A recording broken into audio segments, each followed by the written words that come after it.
All right, guys. So welcome. We've got day 3 today, looking at PFT 118. So we are just starting to dive into the kinetic chain. You guys know, well, for those of you who have been through some of our other, kinesiology classes or any of our science classes, we almost always review the kinetic chain.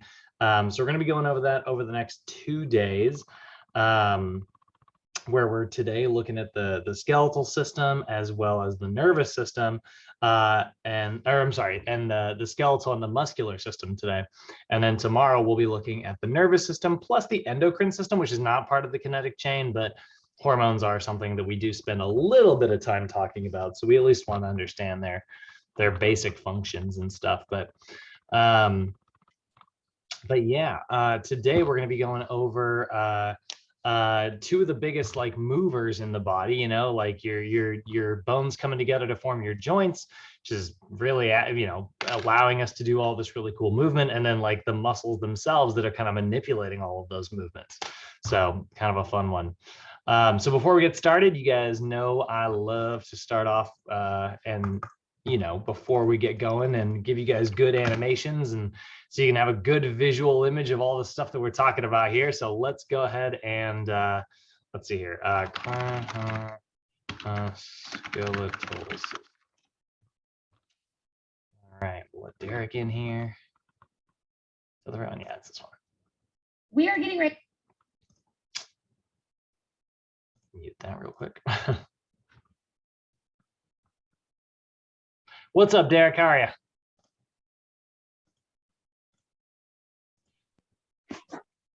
Nothing much. All right. Okay, so here we go. We're going to go ahead and dive on into our first video today. Share the sound. 2015, American astronaut Scott Kelly and his Russian colleague Mikhail Kornienko began an unprecedented mission in space. They began a 1-year term of service aboard the International Space Station, the longest tour of duty ever served on the ISS. Now, I imagine there's all sorts of stuff to worry about when you're packing for a year-long space voyage, like, say, how many books should I bring? How many pairs of underwear? Am I really okay with pooping into a suctioned plastic bag every day for a year? Will I come upon a derelict ship haunted by some stranded and insane astronaut from a forgotten mission, like in pretty much every space horror movie ever? Will there be coffee? Reasonable questions all, but in reality, another one you might want to ask is, will I be able to walk when I get back home? We know microgravity is hard on a body, and this mission is largely about testing the physical effects of being weightless for so long. Astronauts often experience things like trouble sleeping, puffy faces, and loss of muscle mass, but perhaps the most serious damage a microgravity environment causes is to the bones. And bones, well, they're pretty clutch. So they may look all dried up and austere. Don't be fooled. Your bones are alive. Alive, I tell you. They're actually as dynamic as any of your organs and are made of active connective tissue that's constantly breaking down, regenerating, and repairing itself throughout your lifetime. In fact, you basically get a whole new skeleton every 7 to 10 years. In short, your bones do way more than just providing your squishy sack of flesh with support and scaffolding and the ability to move around. Your bones are basically how you store the calcium, phosphate, and other minerals you need to keep neurons firing and muscles contracting. They're also crucial to hematopoiesis, or blood cell production. All of your new blood, and we're talking like 1 trillion blood cells a day, is generated in your bone marrow, which also helps store energy as fat. Bones even help maintain homeostasis by regulating blood calcium levels and producing the hormone osteocalcin, which regulates bone formation and protects against glucose intolerance and diabetes. So the big buzzkill about life in space is that up there, a person suffers 1 to 2% bone loss every month. By comparison, your average elderly person experiences 1 to 2% bone loss every year. So for Kelly and Kornienko, that could mean losing up to 20% over a year in orbit. Given everything your bones do for you, that's really serious. And while most of that loss is reversible once they're back on Earth, it's not as easy as chugging some of Madame Pomfrey's Skelegro potion. Rehabilitation can take years of hard work, and that's after just a few months in orbit. Which is why Kelly and Kornienko are heroes of science, and not just for scholars of anatomy and physiology everywhere, but for anybody who has bones.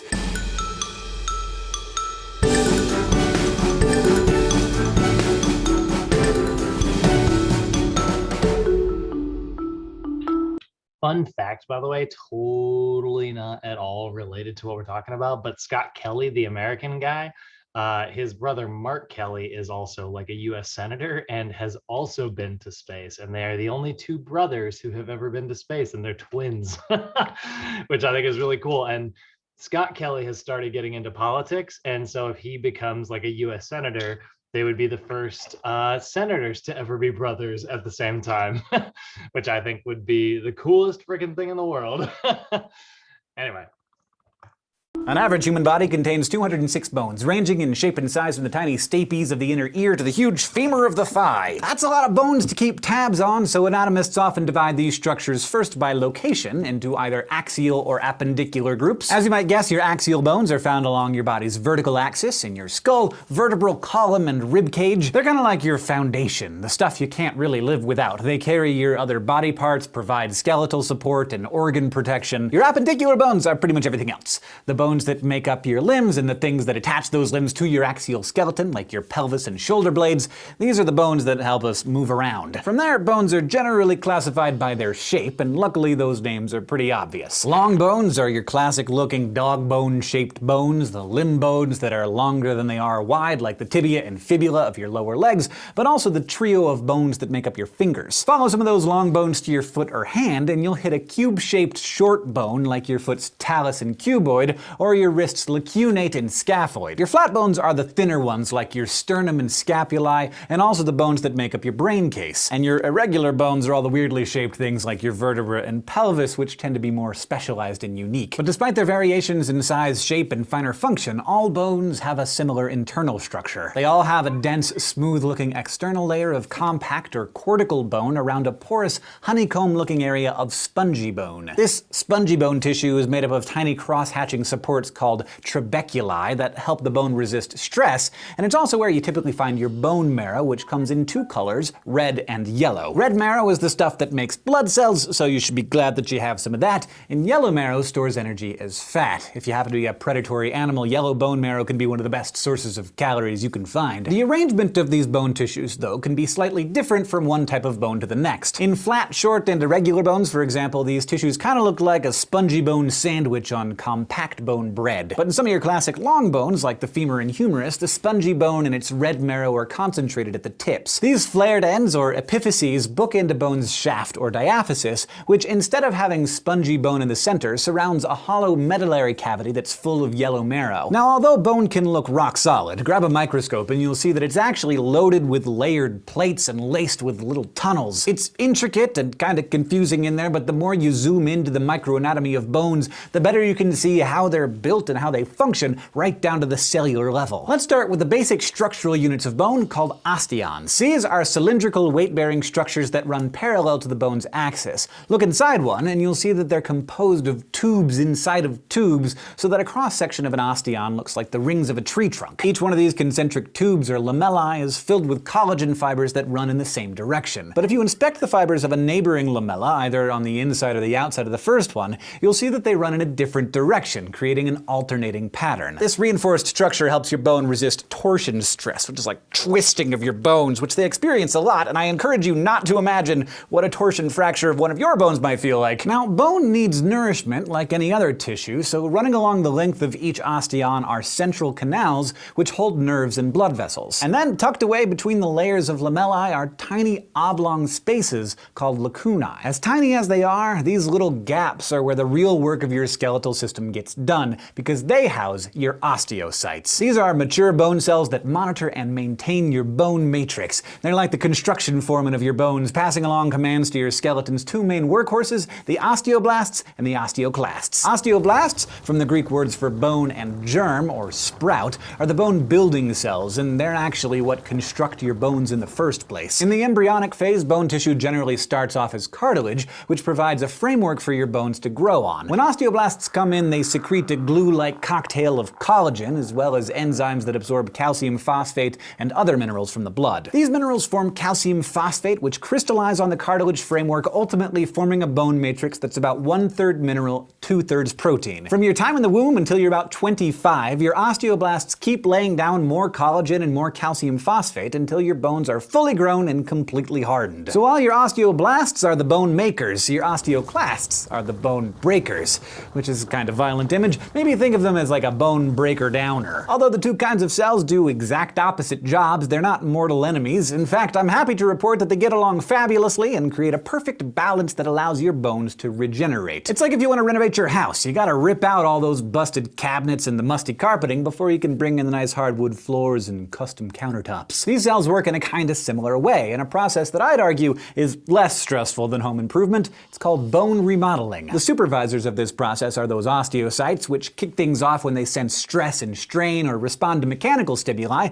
like the weightlessness of space or the impact of running on pavement. So say you're out running and something happens, nothing to be alarmed about, but suddenly the osteocytes in your femur detect a tiny microscopic fracture and initiate the remodeling process to fix it up. First, the osteocytes release chemical signals that direct osteoclasts to the site of the damage. When they get there, they secrete both a collagen-digesting enzyme and an acidic hydrogen ion mixture that dissolves the calcium phosphate, releasing its components back into the blood. This teardown process is called resorption. When the old bone tissue is cleaned out, the osteoclasts then undergo apoptosis, where they basically self-destruct before they can do any more damage. But before they auto-terminate, they use the hormone hotline to call over the osteoblasts, who come in and begin rebuilding the bone. The ratio of osteoclasts to osteoblasts can vary greatly, and if you stress your bones a lot through injury, by carrying extra weight, or just normal exercise, those osteoclasts are going to be swinging their little wrecking balls non-stop, breaking down bone so it can be remade. In this way, exercising stimulates bone remodeling and ultimately bone strength.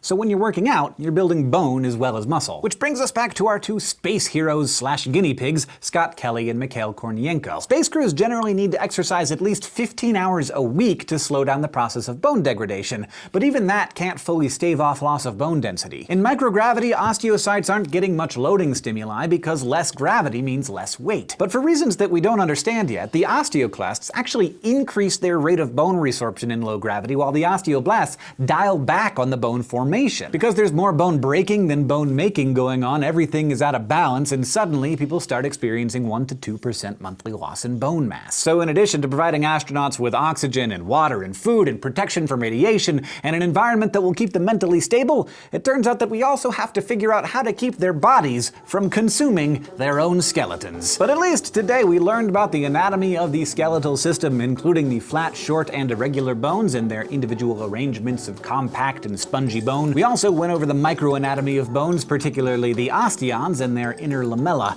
And finally, we got an introduction to the process of bone remodeling, which is carried out by crews of osteocytes, osteoblasts, and osteoclasts. Special thanks to our headmaster of learning, Thomas Frank, for his support for Crash Course and free education, and thank you to all of our Patreon patrons who make Crash Course possible through their monthly contributions. If you like Crash Course and you want to help us keep making cool new videos like this one, you can check out patreon.com/crashcourse. This episode was co-sponsored by the Midnight House Elves, Fatma Iqbal, and Roger C. Rasha. Crash Course is filmed in the Dr. Cheryl C. Kinney Crash Course studio. This episode was written by Kathleen Yale, edited by Blake DiPastino, and our consultant is Dr. Brandon Jackson. Our director is Nicholas Jenkins, the editor and script supervisor is Nicole Sweeney, our sound designer is Michael Ronda, and the graphics team is Thought Cafe. Okay. All right, so a lot of stuff to go over when it comes to bones. A lot of really cool, working pieces here. So let's see, actually, let's put that back to there. All right, so taking a look at our skeletal system by definition here, right? So today we're going to be going over a little bit about bones and their anatomy, their physiology, what some of their markings are, how they fit together. We'll talk about the two different sections of your skeleton, your axial and your appendicular. We will briefly touch on disorders of the bones, although we're not going to spend a ton of time there. But we will be going over a lot when it comes to our joints and how those work. And then we will briefly touch on some of the effects of aging, which we can already see that we talked a little bit about in the video. But looking at your skeletal system, right? As a system, it is made up of not just your bones, which is sort of what we often think of when we think of a skeletal system, but it is also all of the structures that are your joints and all of the connective tissue within those joints. Sorry, focus camera. So like it is your bones, joints, and connective tissue. So when we talk about your skeletal system, we're not just talking about the bones, we are also talking about like the meniscus in your knee, for instance, which makes the cave that your knee sits into a little bit deeper so that it doesn't slide off the bottom of your leg, that structure is part of the skeletal system. the ligaments that are holding two bones together are structures within your skeletal system. So when we're talking about it, the bones are these really, hard lumps of tissue, these really hard organs that are designed to be the framework for our body. But the most important thing that they do, especially to where we are concerned, is they act as levers to be manipulated by our muscular system. Your joints are the meeting places where those bones meet, and then the connective tissue, like your ligaments, which I guess isn't in my notes. The ligaments are actually the connective tissue that kind of hold those joints together. So here you can see kind of a picture. I love this picture. It's like Captain Morgan, but you can see here is the two major divisions of your skeletal system. You can see this is your axial skeleton. That is going to be your skull, vertebrae, and your rib cage, and then your appendicular skeleton, from the word appendages, that is going to be your arms and legs. And this is my favorite part right here, this little tiny connection where your sternum is meeting with your clavicle. That little tiny joint right there is actually the only thing, that's the only bone-on-bone connection that you have that holds your entire arm on. The rest of it is actually through soft tissue, which is kind of crazy because you think about like how much surface area there is here, way more surface area, way more connection. But it's just this one little tiny joint right here called your SC joint, or your sternoclavicular joint. But I always think that's kind of fun. So by definition, your bones are these very hard tissues that, again, they are acting as framework for the body. Their job is to not only give your body like framework, but also to protect delicate structures. Your bones are going to store calcium inside of your body, which is really important because we need calcium for things like muscular contractions, for instance. And they're also going to be responsible for producing your blood cells, whether they are white or red. Red blood cells being produced in your red bone marrow, and white blood cells being produced in your yellow bone marrow. And so, really important stuff. We want to make sure that this is a system that we are keeping healthy.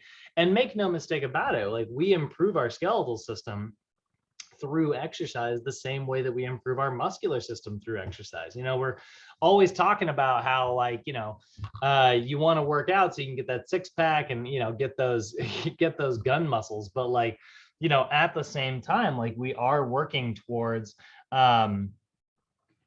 improving our skeletal system as well, and improving that bone density. May not be quite as apparent or obvious while we are looking at it, but it is one of the most important parts of working out. Looking at a bone structure, like I said, you are going to have sort of the different sections of it. If you take a look right here, you can see this is the diaphyses. That's referred to as like sort of the main sort of section, like the long portion of the bone. Then you'll also have what are called your epiphyses. Your epiphyses are the ends of your bones.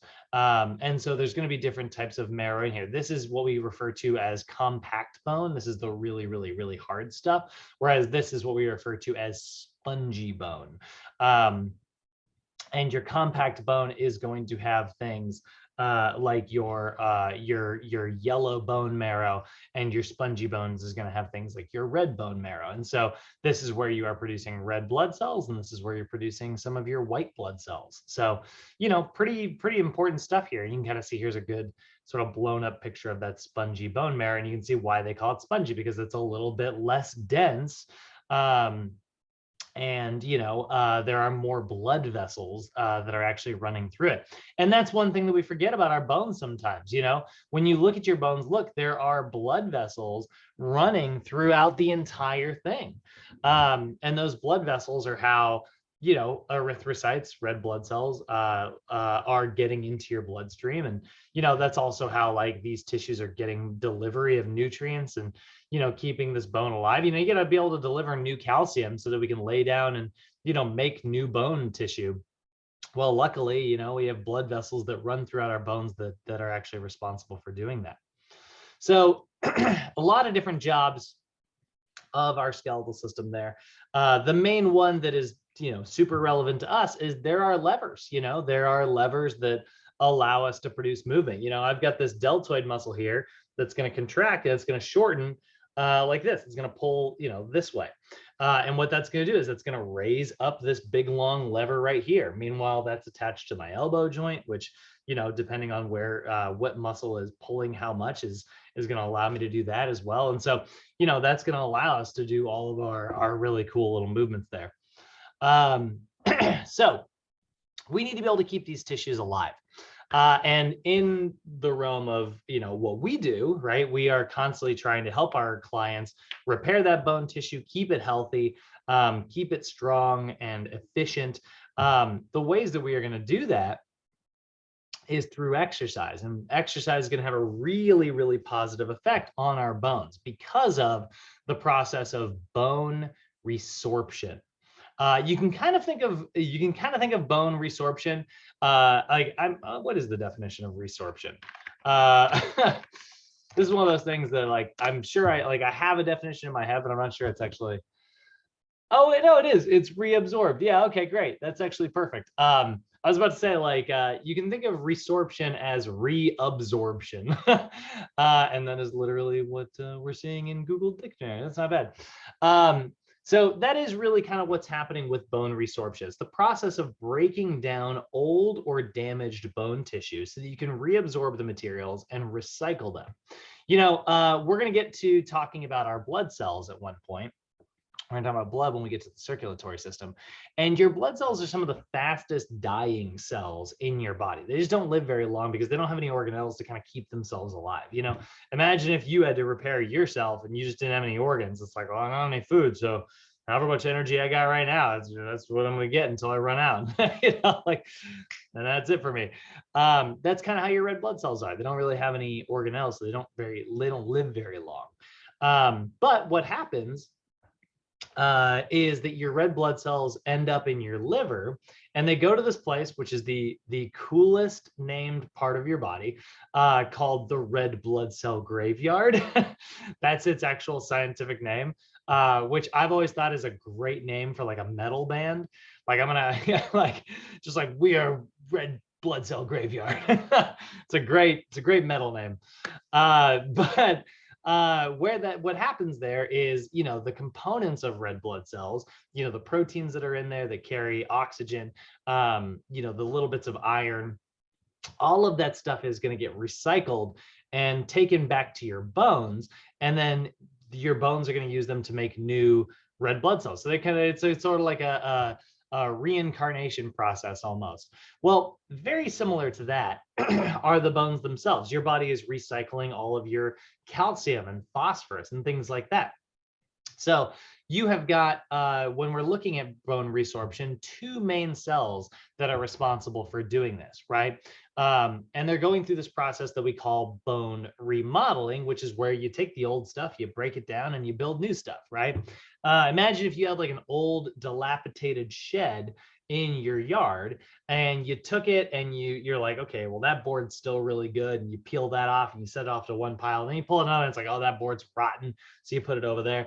You would be left with some of the components to maybe build a new shed, and that's kind of what we're talking about with this process of bone remodeling, is we break down the old tissue in order to have components to build up new tissue. Meanwhile, you're also consuming things in your diet. You're going to go to Home Depot at some point and pick up some new lumber, but you are bringing in, new calcium through your diet and protein and things like that.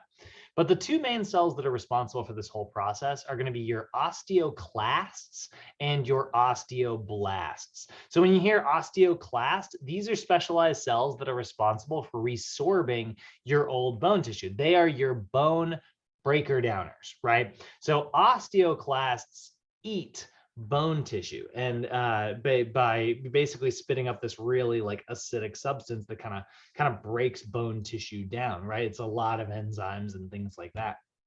And so, that kind of makes them sound like they are sort of the villain of this story, because you're like, man, I don't want to keep breaking down bone. I want to build up bone.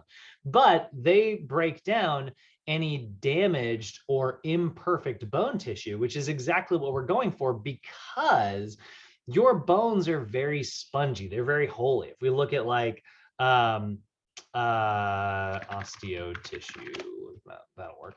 if you look at like what your bones kind of look like, it is this kind of spongy network, right? It kind of looks something like this. You can actually see here is sort of what we see in like normal healthy bone over here on the left. And then over here, this is where we see a condition known as osteoporosis, right? We see that as a lack of bone density, right? Like, yeah, the same materials are in both of these, but look at this honeycomb here. This is going to be much more resistant to damage than something like this, where there's these kind of large gaps, right? This is easier and more brittle to break than something like this. So when you have imperfections in your bone, let's say you have like small little microscopic fractures, because if we look at this like honeycomb shape here, what if you were to just break, you know, let's see here, let's we'll take this with me and we'll go to paint here. we're gonna make a little animation. I mean, not an animation, but we're gonna make a little drawing.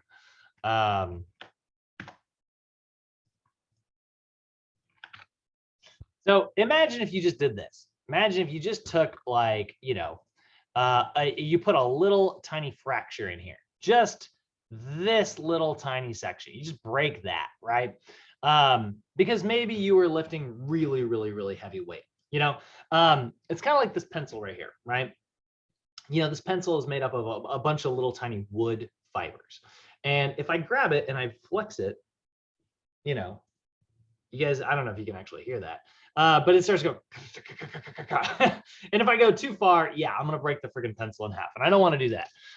But if I just bend it a little bit and I hear those little wood fibers kind of splintering, the same thing is happening in your bones. You're creating these little tiny microfractures. So if you imagine lifting like a big, heavy dumbbell in your arm, right? Let's say I've got a dumbbell in my hand like this, and I raise it up away from me like that. Well, now I've got this bone, this big long lever that's flexing under gravity, right? Like I got one muscle that's holding it here, and then I've got like this, you know, the end of the bone, and it's the whole thing is kind of bending and flexing. And so it's going to create these little tiny microscopic fractures in my bones. And those microscopic fractures, those are imperfections. So what's going to happen is my osteoclasts are going to come along and they're going to eat away any of those imperfections. And then what they're going to do is they're going to self-destruct. When they go through this process, we call it apoptosis, so that they don't do any more damage. They kind of blow up, and all of the materials that they were eating, you know, all those proteins and calcium and things like that, are going to kind of be released into the area. Now we've got these other cells, which are known as your osteoblast. Osteo from the word bone, blast actually coming from the word nucleus, or similar to the word nucleus, and comes from the word blastula. But osteoblasts are your bone makers. They are specialized cells that build up new bone tissue. They're your bone builder-uppers, because what they're going to do is they're going to lay down this kind of interesting like collagen mix and these other enzymes that are very attracted to calcium, or calcium, I should say, is very attracted to it. And so this kind of glue-like material gets laid down, and all that calcium resettles back down. All those proteins resettle back down. And now you are left with some denser bone tissue, you know? I remember in high school, you know, where I'm from, it's a very kind of industrial area, you know, a lot of farmland and you know, cows and fishing and things like that. And so we had a lot of really cool opportunities to go to what was called the Mertz Center in my hometown. And it was where some of the kids could learn how to do like job skills, you know, if they knew they didn't want to go to school and they wanted to like instead, or, you know, didn't want to go to like a university or anything, but they still wanted to like get job training to become like a construction worker or welder or something like that. That was something you could do. So I took construction in high school, for instance, because I didn't know what I wanted to do. But I remember learning a little bit about welding. And, you know, I could not weld anything, but I learned a little bit about welding. And one thing that's kind of interesting about welding is a good weld is actually stronger than just a solid piece of wood. So like, you know, a really well done weld will actually be like stronger than just an individual like length of wood would be, right? Like this is actually harder to break than maybe just like this, entire solid piece, or at least it'll be more resistant to flexing and damage and things like that. And this is kind of what I always think of whenever I'm talking about like bones, whenever I'm talking about osteoclasts, and whenever I'm talking about osteoblasts. I'm like, great. So they shaved down any imperfections, and then they laid down like a really good, weld afterwards. And now that part of the bone is denser, it's stiffer, it's more resistant to damage, and it's less likely to break. And this is why exercise is so freaking good for your bones, and why it's very important to make sure that you're being active every single day. Even if it's just going for a walk, you're working against gravity, and that has really, really positive effects on our bones. This is one of the things that we're going to talk about next mod, actually, when we get into the senior mod and we talk about special populations. When you have clients with osteoporosis, which is a lack of bone density, increased porosity, right, holes in their bones. When you have a client like that, the first thing you need to do is just get them up and walking consistently every single day, because the areas that are most affected are, like the lower legs. And so by walking, it has nothing but incredibly positive benefits. So building up their confidence and things like that. And then eventually, it becomes like teaching them how to walk with like a normal gait again, because a lot of times with osteoporosis, you get what I refer to as like the old biddy shuffle. Sometimes you'll see like seniors or people who they're just very nervous about falling. And so they'll kind of walk like this. They'll do like a shuffle, because like if you take like less of a large step, there's in your head, it seems like you are much less likely, to lose your balance and, trip over something. But ironically, that just ends up leading to like more like, impact and actually makes you less stable. So that's another one of the things that we talk about with our senior clients is like, we're like, look, like we just want to keep you upright and walking consistently. It's a huge deal. I just had this is kind of fun, guys. Derek, I know you're still very new here, but I just talked to NASA yesterday, and we had this big long meeting with them, Mo and Jessica and I. And they are, when it comes to continuing education, you guys got to get recertified every 2 years. Some of you, we've talked about this. Thomas, I actually don't think we've talked about this either yet. But it'll come up next mod for sure. Or I'm sorry, in two mods. Totally distracted myself. Oh, so they were talking about they're releasing a new certification, like a wellness coach certification. It's going to come out anytime now.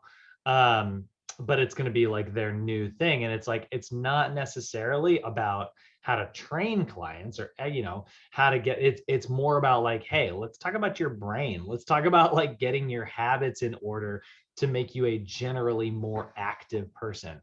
Maybe you don't like lifting weights, but maybe you do like, going rock climbing on the weekends, or maybe you do like, going for a walk, like, what are some of the like healthy habits, we don't, let's talk about proteins, fats, and carbs, but let's talk about like getting enough like nutrients in your diet. So it's a wellness coach thing. It's a little bit more of a holistic approach to this idea of health. And that's like a new certification that NASM is going to be releasing. And we were just talking about it yesterday, but I think that's a really relevant conversation when it comes to like talking about like bone health in particular, because yeah, we need to make sure that we are, keeping our bones healthy. And the best way to do that is to stay physically active. So, we need to create damage in order to repair that damage, in order to have stronger bones. And that's, the same process is true of your muscles. That's why I always tell people, you don't build muscle in the gym.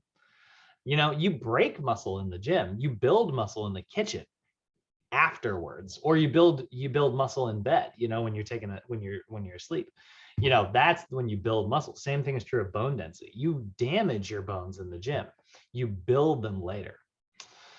So that is the process of bone resorption. I always love talking about that. It's one of my favorite things to talk about because I just think it's so fascinating.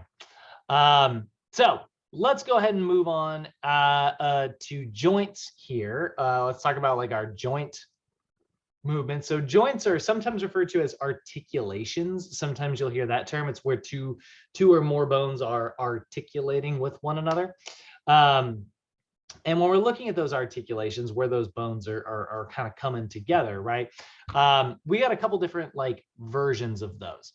So there's going to be three primary like categories of joints. There's going to be what's known as fibrous joints, which really we don't deal with all that much in our industry, at least. Fibrous joints don't really have a joint cavity, and they are for the most part completely immovable joints. So like the perfect example is like the suture of your skull. So you've probably heard of like babies who have like the soft spot when they run. This is what's kind of interesting. Like you have more bones when you're a baby, and then you have less bones as you're an adult, because like those bones kind of fuse together. But I mean, theoretically, you could say it's like, nah, you don't have less bones. They're just bones that have been kind of fused together. This is where like labeling things, sometimes anatomists will disagree on stuff, you know. But you think of it, if you see your skull as one bone, it's actually multiple. You know, you can see here these different joints all kind of coming together and stuff. And so that's what's known as a fibrous joint. It's really not designed to move around at all. Not very much. It's not designed to move at all. Then you do have what are known as cartilaginous joints, and cartilaginous joints also don't have a joint cavity, so there's not a lot of space in between them, but they do have small bits of cartilage in between them. These are what we can think of as semi-movable joints, okay? And a really good example of that is like, you know, in between like your vertebrae or your pubic symphysis, where your two pelvic bones are coming together. If you take a look at this, where, you know, these two, I'm not sure this picture is going to be big enough. All right, it works. You can kind of see where these two pelvic bones are kind of coming together, right? That is a semi-movable joint. It's designed to do a little bit of twisting like this, a little bit of elevation and depression, a little bit of like forward, backward movement, right? But for the most part, it's not designed to like move through full ranges of motion. You want this whole thing to kind of be, you know, kind of stay put. So that's a cartilaginous joint, right? There's a little bit of cartilage there. Giving birth. What's that? Question? It's like that because the woman has to give birth, and it provides the opening, the stretching of the pelvis for the baby to come through. Yes, so there is a little bit of a difference in terms. This is one of the only like physical differences that we see structure-wise between like men and women. Yes, there is a much wider pelvis. You'll also see a wider sacrum in like a male versus like a female. If we look at like a male versus female pelvis, yeah, there's a slight difference between the two for sure. Men, we tend to have a more narrow pelvis, whereas women have like a much wider one. And this is why, Lorianne, thanks for bringing that up. You'll remember when we talked about fitness assessments and we talk about the waist to hip ratio, right? This is why men have a different standard than women do. The numbers are slightly different because like this is a, you know, literal like structural thing. And so you can see if you look at the pubic arch here, it's sort of like, you know, really kind of sharp for men, and it's much wider for women. And that's also why women tend to be a little more flexible than men in their hips, you know. There are so many times where like I'm like, you know, I'm doing like barbell squats and stuff, and I'm just like, God, like, you know, it feels like my hip is pinching because I got all this big freaking heavy weight on my back, and I'm just like, I wish I were just a little bit more mobile in my freaking pelvis. So those are two of the types of joints. And then our final type of joint that we have are what are known as synovial joints. These are fully, freely movable joints. These have a big joint cavity. There's more space in between them. And because of that increased joint cavity, there's also going to be a synovial fluid that kind of, you know, fills the area and creates a little bit of stability in there. And then there's also going to be all kinds of really specialized structures found within our synovial joints. So some of those specialized structures, for instance, are ligaments. Ligaments are soft tissues that are attaching bones to other bones. So if we look at like, I just type in ligaments, what do I get? What body part you give me, world? Okay, yeah, there's a good one. There's the knee. Yeah, there's tons of them in there. So we look at the, oh, it's one of those. Hold on, that's not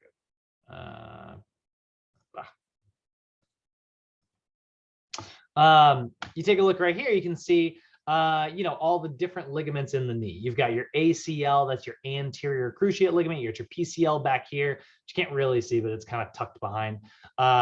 That's your posterior cruciate ligament. You got your LCL, that's your lateral collateral ligament, and then you get your MCL, that's your medial collateral ligament. Then look at this, you get these little two discs right here, one on this side, one on this side. Those are your menisci. That's your meniscus over here and over here, and then over here you can see cartilage covering the end of the femur. So there's a lot of like special little soft structures, right? Cartilage is the soft tissue that's designed to reduce friction. Ligaments is soft tissue that allows things to be connected while still, being nice and mobile. And then synovial fluid is this kind of, slick material that also reduces friction. But then you're also going to have some other things in there. You'll actually have like fat. There's like a fat pad in your knee, for instance, which is this little section of just, some fat tissue that is also designed to reduce your friction in there. And then you will also see what are called bursa. And bursa are these little fluid-filled sacs. You can see there's actually a couple of them in your knee. There's one down here that actually prevents friction on the muscles, so you don't get too much of a rubbing sensation there. And then the same thing here, a little bit there, a little bit there. So that's actually preventing like friction from like soft tissue like your muscle and hard tissue from your bone. And then sometimes bursa are there to also, reduce friction in other parts of the body as well. Take a look right here. This one right here, this freaking one in particular, at your greater trochanter. This is the one that where a lot of clients will get what's called bursitis, where basically that fluid-filled sac gets a little bit too much friction and kind of pops and starts leaking and, ends up getting inflamed and stuff. Feels kind of similar to tendonitis, but it's more of a soft tissue meets hard tissue problem than it is just, hard tissue problem. So a lot of really cool structures in there, right? But the big ones I want you guys to kind of remember, I want you to remember ligaments. This is a really huge one. That's the soft tissue that is attaching one bone to another. You got cartilage, which is the soft tissue that's preventing friction, and synovial fluid, which is special to synovial joints. And it's this kind of like, synovial fluid kind of looks like egg whites. If you look at it, it's this kind of yellowish, whitish kind of viscous material. Oh, I'm not. Hi guys, see you tonight. Oh yeah, here. See you later, Lorian. But there you go. That's what synovial fluid kind of looks. That's filling all your synovial joints. And that can get infected and inflamed and stuff in some cases, but not the stuff we deal with. Thank goodness, because so and here we go. By the way, you look at how many ligaments are covering the femur here, right? There's a ton of them because like this is a really movable joint. This is the largest bone in your body attached to your glute, which is the largest muscle in your body, moving this whole area around. So we need some pretty strong ligaments to kind of hold that whole area in place. And then, like I said, there's some bursa there, and there's the fat pad and your menisci, and you would have ligaments in there as well. Now, types of synovial joints that we've got three primary categories of joints when it comes to, I'm sorry, not three primary categories of joints. That's actually not accurate. There's three main types of movements that occur within your joints. Okay. The three main movements that occur are going to be a gliding action, a hinging action, and a pivoting action. So if you think of like a gliding action, that's where something is actually sliding like this along one surface to another. Think about like a hinging action. That's something where it's hinging back and forth kind of like this. And you think of a pivot action would be something kind of spinning around like that. So those three main types of movements are what all of our joints are doing. And so then we name our joints after what they kind of look like and whether they are doing primarily like a hinging action, or if they're doing like a hinging and a gliding action together, or maybe a hinging and a pivoting action. That one's probably not going to happen at the same time, but like definitely gliding and pivoting, that can definitely happen at the same time. So, our three sort of main actions here, right? Gliding action is a joint that's gliding across the surface of another. Your wrist is a really good example of this. You've got all these little tiny bones in your wrist. If you look at your wrist there, it's all these sort of, what we call them cuboid bones. They need to be able to kind of glide along one another, so that you can kind of close your palm like this and do all this like really cool stuff. So they're doing all this like gliding action. And then you've also got like hinging joints. Hinging joints is where we allow movement kind of just back and forth in one direction. Think about your elbow, right? That's very much like a hinging action. But also at your elbow, we will see a pivoting action as well. If you think about like where you are doing like pronation and supination, right? So here I'm doing like a pivot action, and here I'm doing a hinging action. So a couple different names for joints. We'll also see some special ones like condyloid joints, for instance. Condyloid joints are going to allow movement in two different directions. So generally, this is going to be like flexion and extension, like in my finger here, but also it can do a little bit of like adduction and abduction, right? If you're doing like the Spock, right? Like, yeah, I can go this way, but I can also go this way. That's what we refer to as like a condyloid joint. You've got one very unique joint, which is called your saddle. Wow, I guess you get two, but you got your saddle joint. That's your thumb. It can do sort of the flexion and extension and adduction and abduction thing, but it can also do just a little bit of rotation. It's not great at it though, which is why when you're doing your thumb, you kind of see that like snap, right? Where it's like, it's really smooth in the circle, and then all of a sudden it's like, whoop, it kind of jerks over to the other side. That's because of the kind of saddle shape of it. It literally does look like a saddle. It's like a little joint that kind of looks like kind of like this. And then we've got probably the most famous of all of our joints, which is the ball and socket joint. This is the most famous because it is the most mobile of all of our joints. Your shoulder and your hips, those are where you're going to find your ball and socket joints. And so when we think about like what some of our movements are, which I'm about to go over, where you've got like flexion versus like extension, and you've got abduction and you've got adduction, and you've got internal versus external rotation, the ball and socket joint can do all of them.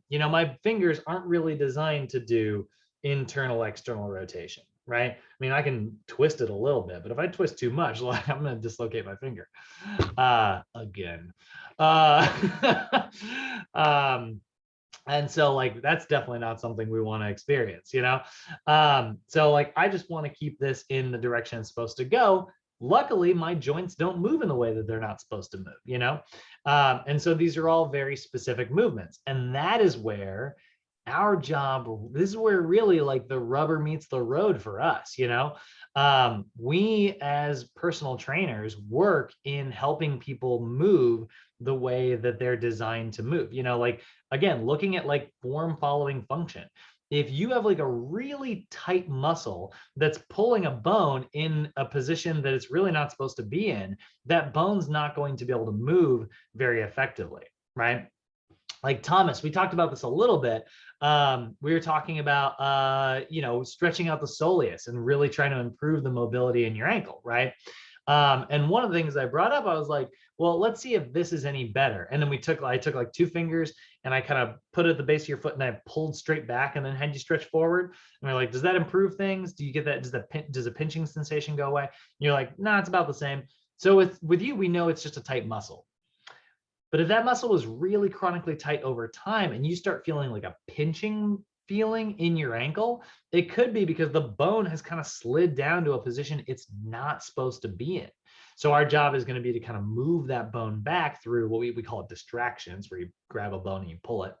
And then we stretch you through a full range of motion, you know, or rolling your shoulders back before you do like a chest stretch, right? Making sure you're in the right position. That's what we need to understand. So we're going to look at our joints and we're going to look at the movements that they're designed to make, and we're going to teach our clients how to make those movements. So this is, so for some of you guys, this is your first introduction to these movements. I will say in our kinesiology class, we teach this much more in depth. So if it does feel like I'm moving a little bit quick, don't worry, it'll come back around in a much more detailed way. But looking at the movements of our joints, here's the primary ones we want to remember. So let's go back to, was it yesterday? Oh, shoot. I'm forgetting when my lessons were. The day that we were talking about planes of motion, right? You've got your sagittal plane, you've got your frontal plane, and you've got your transverse plane. And we move along the plane, right? If I'm being cut this way and it travels this way, if I move this way, that's the sagittal plane. If it's cutting me this way and I move this way, that's the frontal plane. And if it cuts me this way and I move this way, right, twisting, that is the transverse plane. So the primary movements in those areas are going to be what is known as flexion and extension. Those are two movements that occur in the sagittal plane. There's abduction and adduction. Those are the movements that occur in the frontal plane. And then there's rotation and circumduction. Circumduction is actually special, but rotation, there's either internal rotation or external rotation. Those are transverse. Circumduction is all of it happening simultaneously. So it's also like rotational, it's also transverse, but it's like transverse and frontal and sagittal. It's like all of it. This is circumduction, like a lasso, like Ted Lasso. I don't know if anybody's watching that show, but you guys should totally watch that show. It's incredible. And then there's some kind of special ones. Somebody asked me the other day about like the ankle, for instance, right? Well, because the ankle's kind of special and it comes out at like a right angle, we call that dorsiflexion and plantar flexion. Those are ankle specific movements. Same thing with eversion and inversion and supination and pronation. So all of these movements are special to the forearm and the ankle. So you've got supination, which is like turning face upwards, or pronation, which is turning face downwards. You have got inversion, which is twisting towards the inside, and eversion, which is twisting towards the outside, and then dorsiflexion and plantar flexion. And those are just kind of special ones that exist in the ankle. We don't have to worry about those for right now. But in terms of keeping your movements, Derek, this is your first time seeing this. Thomas, this is your first time seeing this. In terms of getting these, learning some of these movements so that we can eventually tie them to which muscles are responsible for those movements, start with this list right here. These 6 movements will get you a really long way, and then we'll get into the advanced ones later. But flexion and extension, that's the sagittal plane, right? So flexion is a bending action where the angle between 2 segments of bones, the angle decreases, right? So if I'm here and I got my elbow like this, right? So it's a straight line, right? That is 180 degrees. If you were to measure the angle, right, it's 180. If I bend it to here, right, now it's at 90 degrees. Now it's at 45. Right, so the angle went from 180 to 90. That means the angle went down. That means that this is, and it's happening in the sagittal plane because it's going front to back, right? So that is called flexion. And then the exact opposite of that is where the angle increases, and that's extension. So flexion, extension, flexion, extension, flexion, extension, right? Flexion, extension. Everything, all of those movements are front to back movements. Sagittal plane movements are flexion and extension. There's a few others. There's dorsiflexion, there's plantar flexion, some special ones. But again, start with the 6, okay? Then we've got abduction and adduction. Abduction is your arms are being abducted away from you. And adduction is they're being added back to you. So adduction is adding something back to your body. And that is a movement that only occurs in the frontal plane. So my frontal plane here, right? I've got abduction or abduction, you'll sometimes hear people say, and an adduction or adduction, which is adding it back to the midline, right? I can do the same thing with my legs. Abduction, well, you can't see that. Abduction, adduction, abducting, adding, right? Taking away, adding to. Then you've got internal rotation versus external rotation. So this is the anatomic position. I start from here. If I bring my arm inward this way, that's internal rotation, external rotation. It's even easier to see if I bend my elbow. Internal, external, right? And then circumduction, like I said, that's all of it, right? If I did that. So those are going to be some of the key phrases and key movements that we talk about whenever we are talking about human movement. And that's about it for the skeletal system. How you guys feeling? Thomas, Bay, Derek, how you guys, any questions?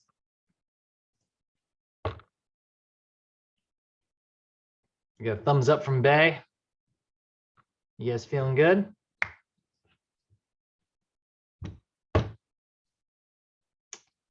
All right, radio silence. Okay. Don't fall asleep on me, guys. So let's take a look at our muscular system. So looking at the muscular system, this is going to be a series of muscles and tendons and connective tissue. And this is really responsible for like moving everything around, right?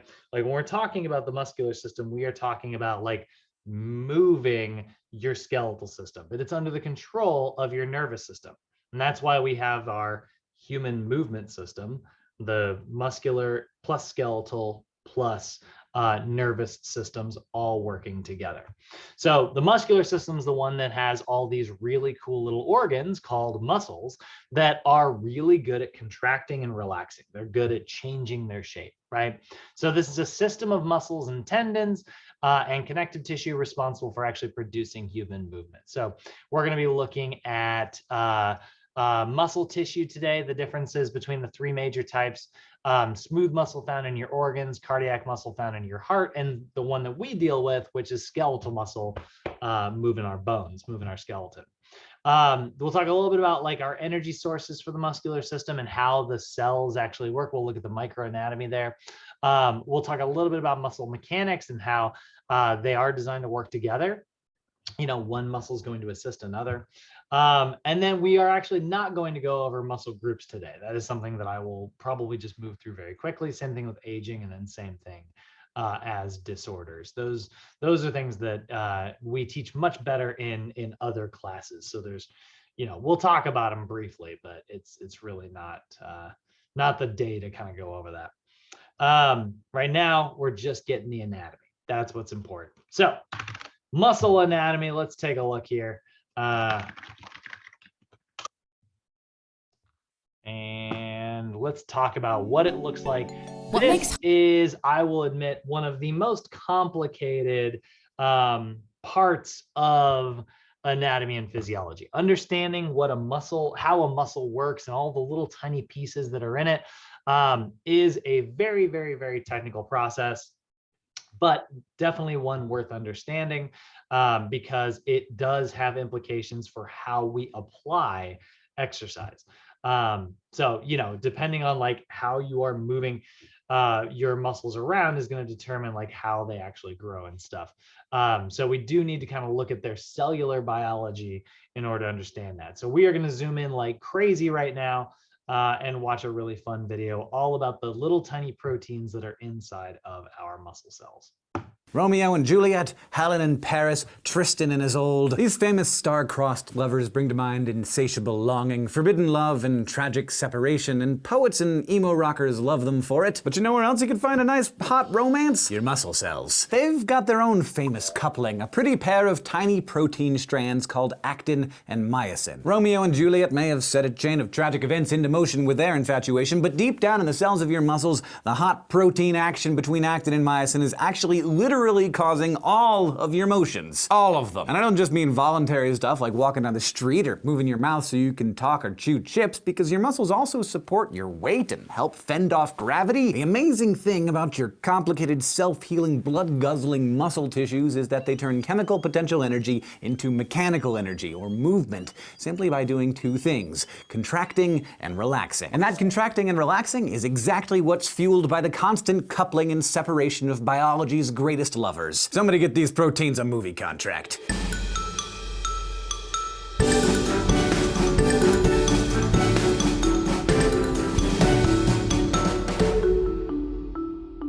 You will recall from our early lessons on tissues that you're kept alive and moving by three types of muscle tissue: smooth, cardiac, and skeletal. Your smooth muscle tissue is found in the walls of all your hollow visceral organs like your stomach and airways and blood vessels, where it involuntarily and very usefully pushes fluid and other material around by contracting and relaxing over and over. Your heart is so important that it gets its very own muscle tissue type, cardiac muscle, which looks striped or striated and also functions involuntarily to keep your blood pumping without you having to think about it. But when you hear the word muscle, you're probably thinking of the kind that you see on Chris Evans when he first walks out of that machine in Captain America. And those types, the ones you can see and feel and flex, are your 640 skeletal muscles. They're striated like cardiac muscle tissue, but they're also mostly voluntary, meaning you have to think about using them and activate them with your somatic nervous system. Most of them attach to your skeleton and create movement by pulling bones in different directions as they contract. Each one of your different skeletal muscles, like your biceps brachii or vastus lateralis or gluteus maximus, is technically its own organ made up mostly of muscle tissue, but also of connective tissue, blood vessels, and nerve fibers. And because your muscles are voracious energy hogs, each one is rigged up with its own personal nerve to stimulate contraction, and its own artery and vein to keep it well fed with all the blood and oxygen and nutrients it needs to operate. But to understand those operations, we first need to get a grip on the anatomy of a skeletal muscle, which involves fibers within fibers and lots of layers. Basically, a skeletal muscle is constructed like a really sturdy piece of rope. Thousands of tiny parallel threads called myofibrils squished together to form muscle fibers, which are your actual muscle cells, cells with mitochondria, multiple nuclei, and a cellular membrane called a sarcolemma. Those muscle fibers then form larger string-like bundles called fascicles, which combine to form the larger rope-like muscle organ like your biceps brachii. Overall, this bundles of bundles configuration makes muscle tissue fairly sturdy, but considering how much abuse your muscles take when you do something like pretty simple, like lift a big bag of dog food, it's no surprise they need a little help. That's why every muscle contains a few different kinds of supportive sheaths of connective tissue, the protective reinforcements to keep that bulging muscle from bursting. So that is the structure part of the story. But if you want to get into the nitty-gritty, the down and dirty of how you actually move, well, there are rules. Really just two main rules, and they have to do with proteins. And they're both true for a lot of the proteins we talk about, whether they're enzymes or ion channels or receptors or muscle proteins. And these rules are: 1, proteins like to change shape when stuff binds to them, and 2, changing shapes can allow proteins to bind or unbind with other stuff. So keep those rules in mind while we see how a muscle fiber contracts and relaxes. Now, remember those tiny myofibrils that bundle up to form your muscle fibers? They're divided lengthwise into segments called sarcomeres, which contain 2 even tinier strands of protein, 2 different kinds of myofilaments called actin and myosin. And it's their angsty story of star-crossed love that fuels every movement your body could possibly dream up. A sarcomere contains both thin filaments made up mostly of 2 light and twisty actin strands, and thick filaments composed of thicker, lumpy-looking myosin strands. Each sarcomere is separated by what's known as a Z-line at either end, which is just a border formed by alternating thin filaments in a kind of zigzag pattern. A muscle contracting is all about sarcomeres contracting, bringing those Z-lines closer together. Alright, so now comes the romance. When your muscle cells are at rest, your actin and myosin strands don't touch, but they really want to. Specifically, that club-headed myosin wants to get all up close and personal with the actin. When this happens, and it will eventually, it's called the sliding filament model of muscle contraction. But in the meantime, like in any good love story, the pair have some obstacles to overcome. Namely, actin is blocked by a couple of protein bodyguards called tropomyosin and troponin, which keep getting in the way. Luckily, these guards can be bought off with a little ATP and some calcium.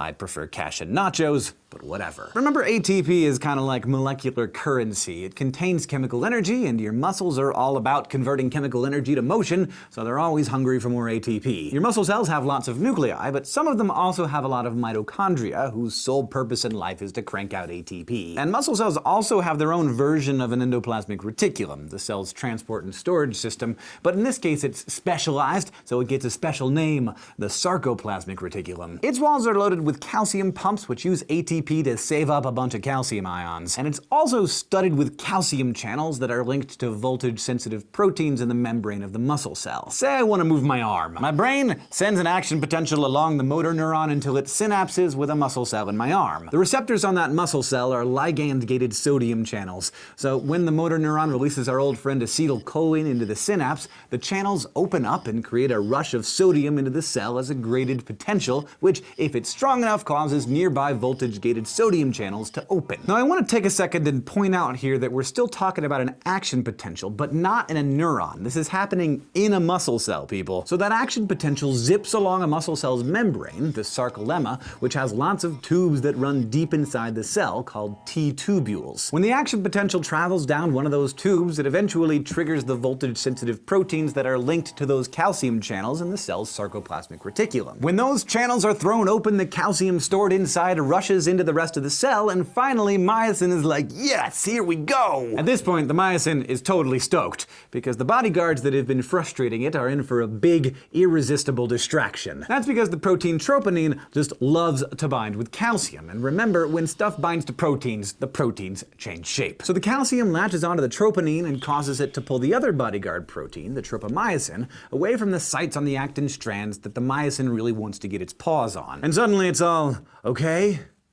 Okay. But the only myosin heads that can bind to those newly exposed sites are the ones that are ready for action. That is, the ones that have already grabbed a molecule of ATP that's been floating around and broken it down into ADP and the leftover phosphate. When a myosin head does that, it moves into an extended position, kind of like a stretched spring, still holding on to the ADP and the phosphate, and still storing the energy that was released when they were broken apart. So after all that, with the myosin primed for action and the bodyguards out of the way, the myosin finally binds to actin, and it is beautiful.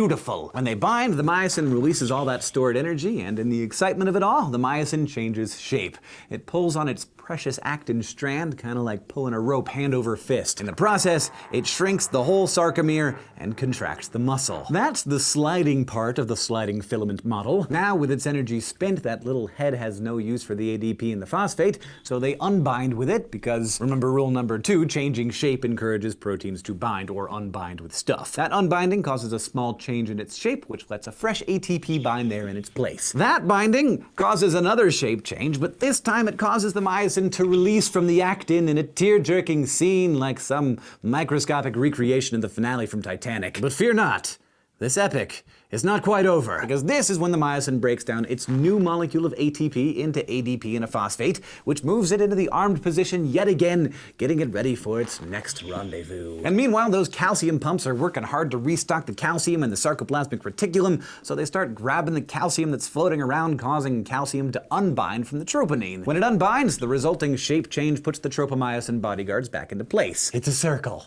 Or potentially a big Hollywood franchise with lots and lots of sequels. It keeps repeating itself many, many times every moment while I sit here and talk, and while you sit there and eat and text and take notes, the whole drama replaying itself over and over. Kinda like you'll have to play this video over and over again to get all the little steps of the sliding filament model straightened out. But hey, some stories get better the more you hear them. If you do watch this one again, you will relearn that your smooth cardiac and skeletal muscles create movement by contracting and releasing in a process called the sliding filament model. You'd also relearn that your skeletal muscles are constructed like a rope made of bundles of protein fibers, and that the smallest strands are your actin and myosin myofilaments. It's their use of calcium and ATP that causes the binding and unbinding that makes sarcomeres contract and relax. Special thanks to our headmaster of learning, Thomas Frank, for his support of Crash Course and free education. And thank you to all of our Patreon patrons who help make Crash Course possible through their monthly contributions. If you like Crash Course and want to help us keep keep making great new videos like this one,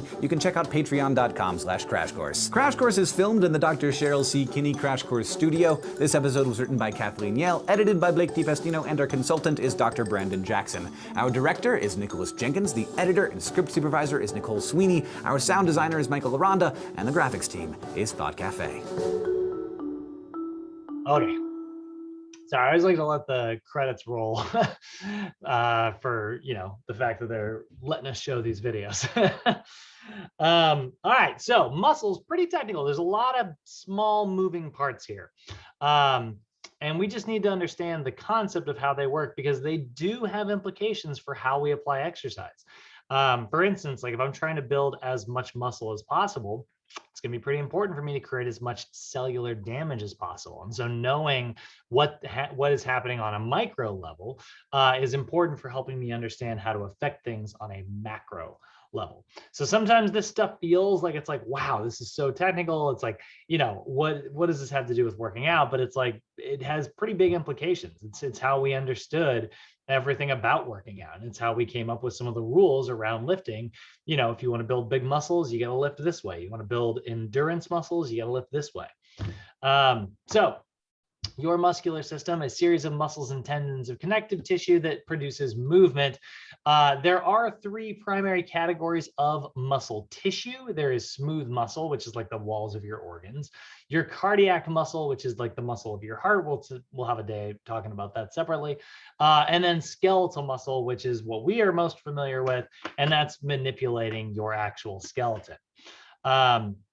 So if you look at this, you know, when we talk about like what your muscle's job is, right? Like what's the function of a muscle? Well, it's designed to move our skeletal system around. It's also designed to help us maintain like a posture so that like our joints can move the way they're designed to. And it does actually help us generate heat by, you know, doing physical activity and moving us around. So when we look at like the way a muscle is structured, and you can kind of see what we're seeing right here. This little tiny strand right here, that's an individual muscle cell. And I know like it looks different than that kind of classic animal cell that we've been talking about. But imagine if you just took this and stretched it out and added some proteins in between, it would look something kind of like this. It would just be this individual little muscle. We call it a muscle fiber. That's a special name for a muscle cell. And you can see here, this fiber is attached to this one and this one and this one and this one. They're all kind of bundled together in what is called a fascicle. And then what a muscle is, an actual like full muscle, is it's a bundle of fascicles. So a muscle is a bundle of fascicles, a fascicle is a bundle of muscle cells, and a muscle cell is kind of a bundle of proteins. So that's sort of how this whole thing is kind of arranged. So you need to know the term muscle fiber. That's a way of saying, if you want to say muscle cell, you can, but we just call them muscle fiber because it kind of paints a picture of, well, there's a lot of little tiny proteins inside, there's a lot of fibers inside. And so a muscle fiber is going to be wrapped in its own little cell wall. It's, you know, it's got its own plasma membrane, like we talked about when we were talking about cells the other day, you know, and then that cell is going to be wrapped together with a bunch of other ones. We call that whole thing a fascicle or fascicle. I think honestly it actually is fascicle, but I find that really hard to say, or it makes me sound like Sean Connery. So we're gonna go with fascicle, but that's a bundle of muscle fibers, right? That are all kind of coming together. So if we look at like my favorite picture is this one, is the one I always pull up. So if you take a look right here, here is an individual muscle cell, right? So this is a cell all by itself. And then this cell is lumped together with this one and this one. And then there's a big wrapper, you know, kind of, it's almost like my pens here, right? Like if I take all of these and kind of wrap them all up, right? This bundle of all these working together, we would call that a fascicle of pens. So it's a bundling of multiple muscle fibers all coming together. And then, like I said, like a muscle is just a whole bunch of those fascicles all bound together. So A muscle is an individual organ that is a bundle of fascicles. A fascicle is a bundle of muscle fibers, and a muscle fiber is an individual muscle cell. So we got three primary layers within this. We got to talk about how they're all kind of wrapped together and bound together. So there's going to be like a different layer for each.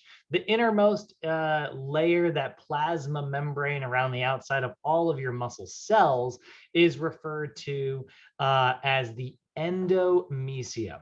And that means that endo stands for innermost, mysium is going to stand for muscle. So it's the innermost layer of a muscle, okay? Then you've got the paramysium, that's the outermost layer of a fascicle. And then you've got, so that's the wrapper here, this is the paramysium. And then there is a layer around the outside that is going to be what's known as your epimysium. And that kind of wraps around your muscle itself. We sometimes refer to that as fascia, right?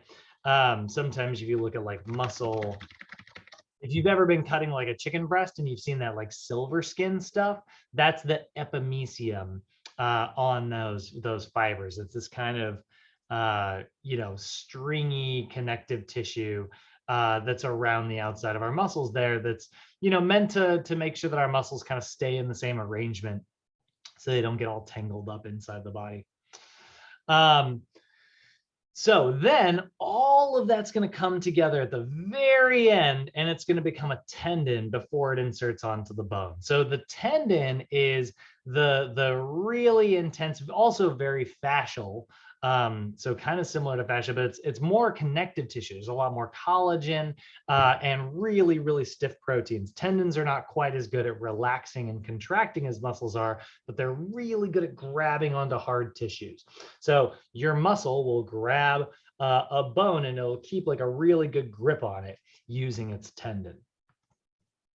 So let's go ahead and take a look at how the actual contraction is going to take place. So when we're contracting our muscle cells, we are contracting them through what is known as a motor unit. And this is probably one of our most important terms. A motor unit is a single motor neuron, and we'll talk about neurons tomorrow, and all of the fibers that it innervates. So if I look up motor unit here, what you'll see is you're going to see a neuron and all of its little fingers. Okay, that works. You can see a little neuron here, and then all the fingers, and it's attached to this muscle cell, and it's attached to this muscle cell, and this one, and this one, and this one, and this one. It's connected to all of these individual muscle cells. So when this neuron fires, all of those muscle cells will fire simultaneously, and they'll all contract as hard as they can, which is why you have big motor units and small motor units. So a motor unit is one neuron and all of the fibers that it connects. Think of it as like, a sergeant and all the troops that are underneath him that he's in charge of, right? So it is a single neuron and all of its fibers. So when you tell that neuron to fire, it makes all of the other muscle fibers contract simultaneously. This is one of the ways that we control muscular contractions.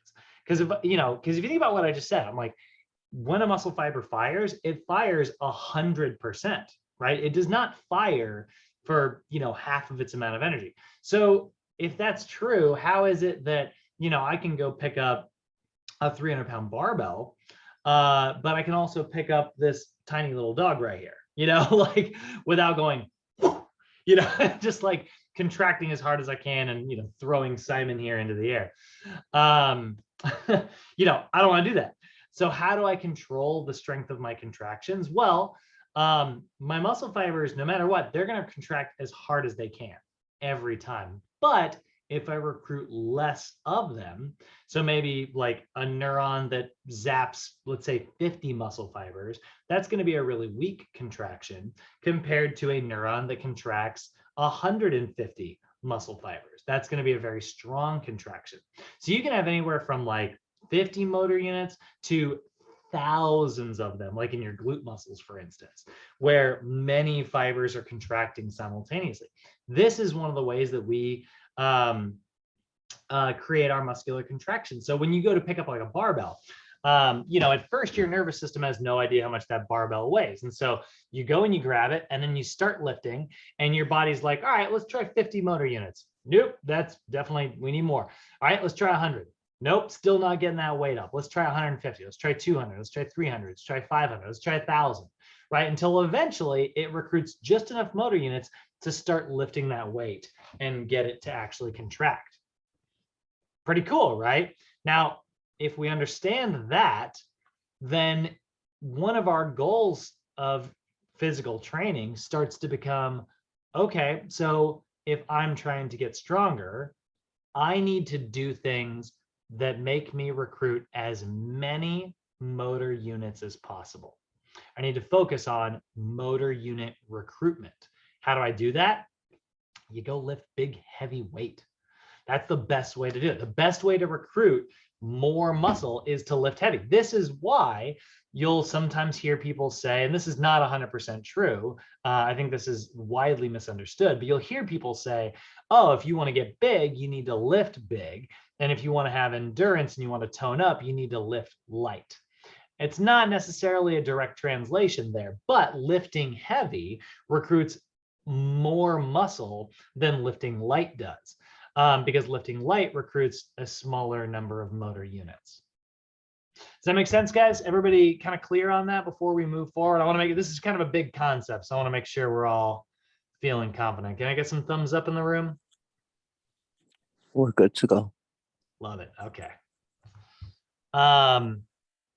So that's what a motor unit is, right? It's one neuron and all the fibers. Now, that neuron needs to be able to like interact with those fibers. You know, there needs to be like a little junction there. So there is like an area where they meet, which is called the neuromuscular junction. And the neuromuscular junction kind of looks like this. It's kind of cool, right? It's got a little gap in there. Good Lord, this is a great picture. You can actually see right here's a neuron coming to the end. It's got this little gap inside, you know, of the individual muscle. This is a muscle cell, not just like a muscle. This is a muscle cell, right? And there's a little gap here. And what happens is you can see these little like vesicles, these little like pockets. And what they'll do is it'll come over here and it will actually release that little bubble and it'll work its way across right here until it binds to a specific sensory receptor on that muscle. And once it binds to that receptor, that tells the muscle to trigger an electrochemical signal. And so electricity runs throughout the muscle cell, and that's how the electricity is getting passed from the neuron to the muscle, right? You ever see somebody get like, you know, when you see like in a movie and they're like clear and they go and they zap somebody and then like they always like jump off the table for a second, like they're, you know, they contract. Or if you've ever, I mean, if anybody in here has ever goofed around with a taser, I've never goofed around with a freaking taser. I don't think you should do that. But I have goofed around with like an electric fly swatter. And whenever you zap yourself, you go like, oh, you contract, right? Crazy, right? That's because electricity is running throughout your muscle and it creates that contraction. Or if you've ever been in physical therapy and you've done like E-stim, for instance, right? You know, that electric signal. This is doing that through chemistry. Rather than just sending an actual like batteries or, you know, plugged into the wall electric charge, you're doing it through these little chemicals right here at the neuromuscular junction. So the neuromuscular junction is the point at which a nerve fiber is interacting with a muscle fiber. It's where your nervous system is zapping your muscular system. And the chemical that it's using to do that is referred to as ACH or acetylcholine. And acetylcholine is one of the reasons why we need to make sure that we're consuming choline in our diet. That's a rock that we need to have in our diet. Luckily, you get plenty of it from, you know, pretty much any seafood or any really heavy mineral thing. So it's not something we really have to worry too much about. Choline, having too little choline in your diet is pretty freaking rare. So let's get down to the nitty gritty. You know, we saw all those little tiny proteins inside of our muscle cells, and we talked about how they were contracting. So you can actually see right here, these little proteins. So here's what's inside every muscle cell. You can see there's this big long strand here in the middle, this kind of thick strand running from end to end here. This is a protein. And then these little thin strands right here, that is also a protein. So those are the two proteins that are responsible for creating contractions. We call those a myofilament. Myofilaments are specialized proteins that creates the contractions within our muscle cell. And this area right here where they are crossing is what is referred to as a sarcomere. Sarco comes from the word meaning flesh, right? And so whenever you hear the word myo, it means muscle. Whenever you hear the word sarco, it means flesh. And so if we're saying myo, if we're saying muscle, we're probably talking about, or if we're saying myo or sarco, we're probably talking about muscle. So this is the sarcomere. And this is the area where these myofilaments, these little proteins, are sliding across one another. And then there's another sarcomere over here. So when you look at a sarcomere, they're arranged kind of like this. This is a sarcomere right here. It's the space between these two Z-lines. And then they're attached to another one. And they're just slightly straddled off one another, right? You can see like this one doesn't line up perfectly with this one. And that creates this kind of zigzagging pattern. That's why we call this a Z-line. And that zigzagging pattern allows like this sliding action to occur. So if you take a look right here, this is a sarcomere, that's a sarcomere. So what happens within a muscle cell, and a muscle cell is nothing but a whole bunch of sarcomeres tied end to end. You know, if we kind of zoom out just a little bit, it kind of looks like this, right? Here's an individual muscle cell, and there's all these little sarcomeres, you know, that run end to end. And so the sarcomere is the functional unit of the muscular system because this is what's allowing the actual contraction to take place. It's where the sliding, shortening movement can occur, right? So the sarcomere, we're going to list that as the functional unit of the muscular system, and it's where myofilaments, which are the actual proteins, are crossing over one another. So what are those proteins, right? For looking at it, you can kind of see that here. There's the neuromuscular junction. There's several sarcomeres, right? You know, what are those actual proteins? Well, those myofilaments, there's four main ones that we're going to talk about. And really, like, almost we can kind of talk about them as if it's actually three. But the first one you've got is actin. Actin is the thin filament, okay? Actin looks like this. It's the really thin little strands here. They kind of twist it all together. And actin has all these, you can see it's red, and they kind of flip the colors in these two pictures, but it's the red little bit here. If we look at like actin and myosin, let me see like a really zoomed in picture.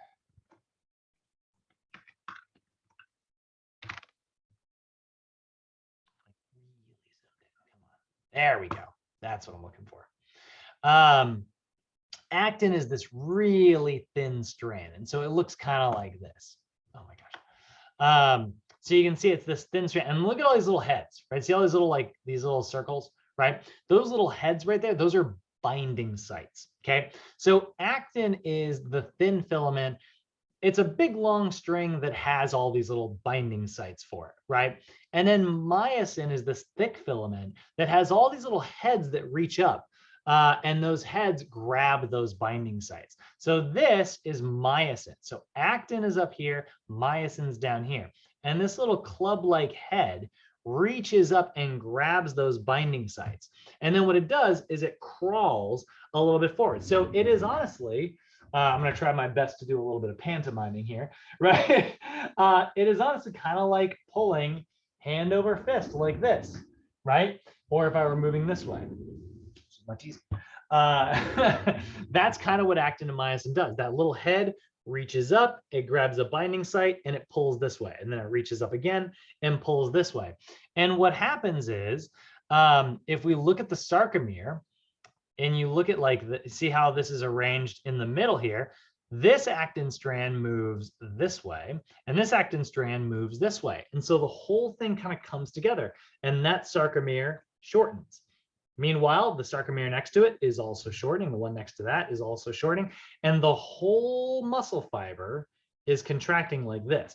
They are literally these proteins sliding closer together. And so there was actually another picture of that. Yeah, right here. So you can actually see, right? It reaches up and then it grabs. Actually, I guess it's going to, so it reaches, starting here. So it's going to be resting over here, then it's going to reach up and grab, and then it's going to pull this way, right? And then it will eventually like release it and do it again. And it kind of just crawls its way forward. If we look at like actin and myosin as a GIF, it looks kind of like this, right? And so the whole thing slides like that. This whole process, by the way, is what is referred to as the sliding filament theory or the sliding filament model.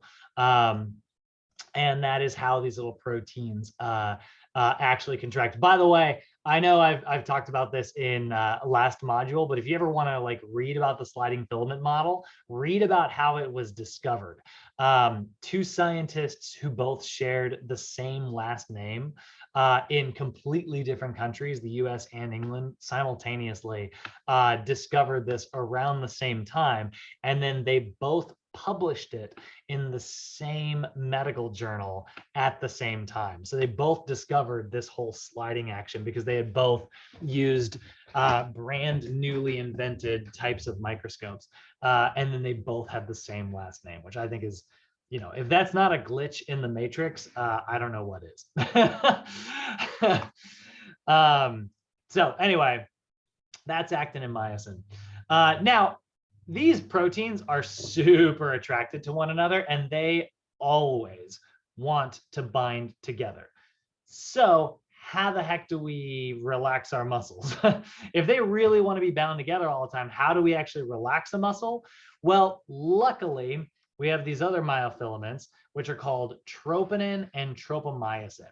Troponin and tropomyosin are there to block those binding sites. Their job is to keep a muscle from being able to contract. So they actually live on the actin strand and they block it. So if you see this like string right here, that is tropomyosin. And then you see these little like green little nodes that are attached to the string.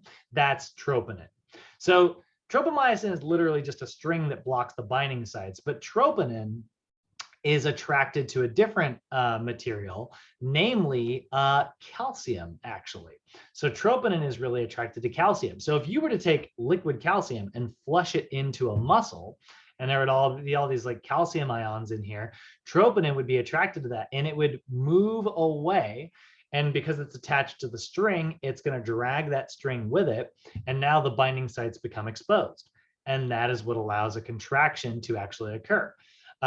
So the sliding action occurs because not because of glucose or anything like that. I mean, that's where we get the energy for it, but it's actually because of calcium being flushed into our muscles. So one more reason why it's very important to store calcium in our skeletal tissue. So the sliding filament model is going to describe how these muscular contractions take place, right?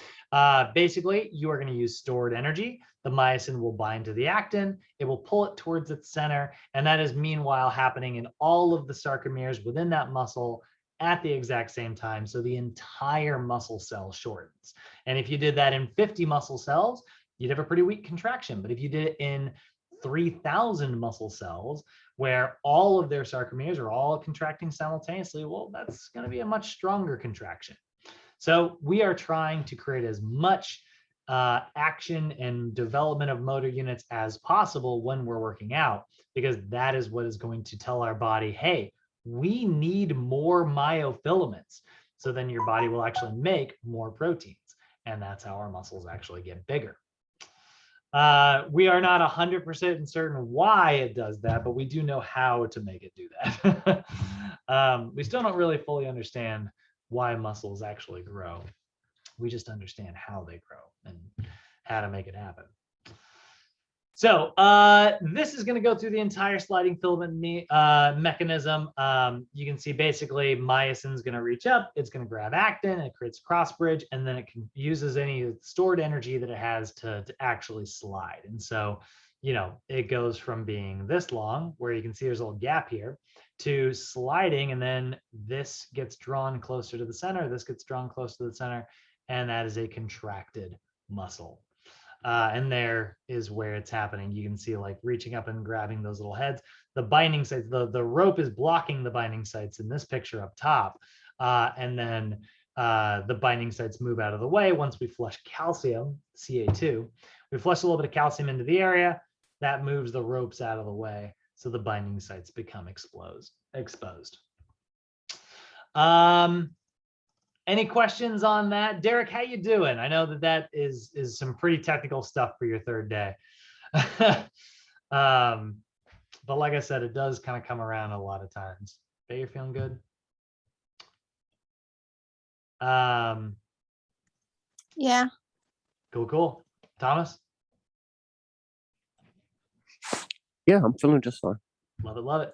Derek, I know you're without a microphone, by the way. Don't be, you can, feel free to chat bubble it up with me. All right, so let's take a look at types of muscular contraction. So what happens when actin is binding to myosin and it's contracting and sliding, and that's causing the muscle cell to shorten, versus when it's relaxing and going back to, its normal full length? Well, those are our different types of contractions, right? So looking at our different types of muscle contractions, there's going to be three major types, right? There are going to be what are known as eccentric contractions. Eccentric contractions are contractions that occur when your muscle is lengthening. So when it is unsliding, a muscle is going from being like really bunched up like this to, being unbunched up like that. That is what we call an eccentric contraction. So when you are lowering a weight back down, that's an eccentric contraction. Your muscle is generating less force than whatever resistance it is sort of working against. It's reducing force, right? So if I had 100 pounds in my arms and I contracted for 110 pounds, right, I would overcome that weight. And then if I contracted for 90 pounds, the weight would overcome me. And so I'd be lowering it back down to the ground, right? So that's an eccentric contraction. A concentric contraction, completely the opposite, right? Concentric contractions are where you are contracting for a greater amount of force than your resistance. So you have 100 pounds, you generate 110 pounds. That's force production. So the muscle is shortening, right? That's the sliding in the sliding filament model, right? So concentric contractions are, the actual pushing or the pulling, right? It's the actual contraction that we sort of think of when we think of contractions. But then the relaxation is a different type of contraction. It's just a contraction for less force than your resistance. You're basically pulling the sarcomeres apart, which is why eccentric contractions are associated with us feeling really sore after a workout. The slower you go eccentrically, the more, you are pulling those sarcomeres apart. And so it creates a bigger inflammatory response. And that's why like slow eccentrics can make you pretty freaking sore the next day. And then there's isometric contractions. Isometric contractions are contractions that occur when your muscle's length doesn't change. If your muscle contracts and stays the same length, you create a little actin myosin bind and it just kind of stays right there. That's an isometric contraction, right? Your muscle is generating an equal amount of force. We can think of this as like force stabilization. If you're doing a plank, if you're doing a wall sit, sitting upright right now, actually, you're doing a lot of isometric contraction to keep yourself upright rather than just, slumping over in your chair.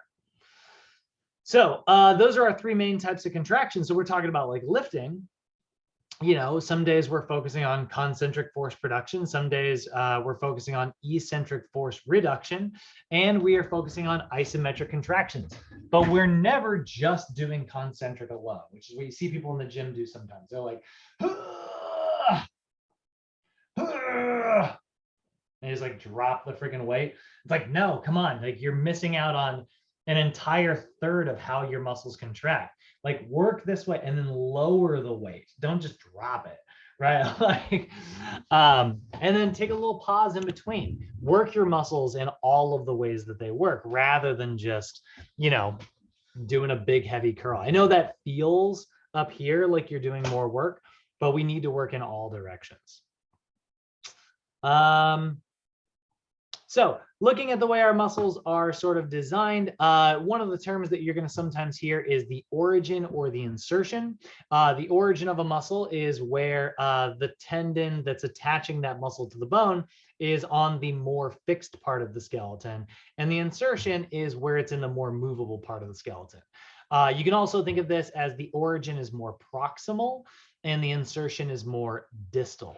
So for instance, if you look at your bicep, right? My bicep originates here at my shoulder and then runs down and inserts onto my elbow. And that's how it is able to actually draw that from end to end. So it runs from my scapula and from my humerus there down to my radius.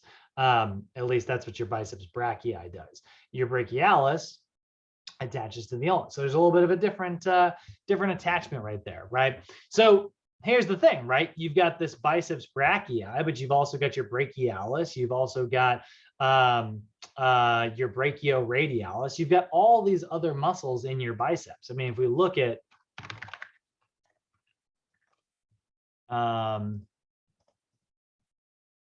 all of the muscles that are going to be found in your biceps, there's a lot of them, right? There's your long head, there's your short head. Okay, actually, that's not the picture I wanted.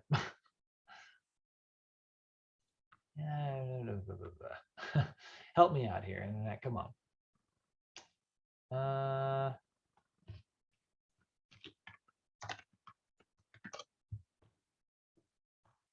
There we go. So you can see, like, there's your brachialis right here. There's your brachioradialis here. Like, all of those are your biceps, right? And some of them live underneath other ones.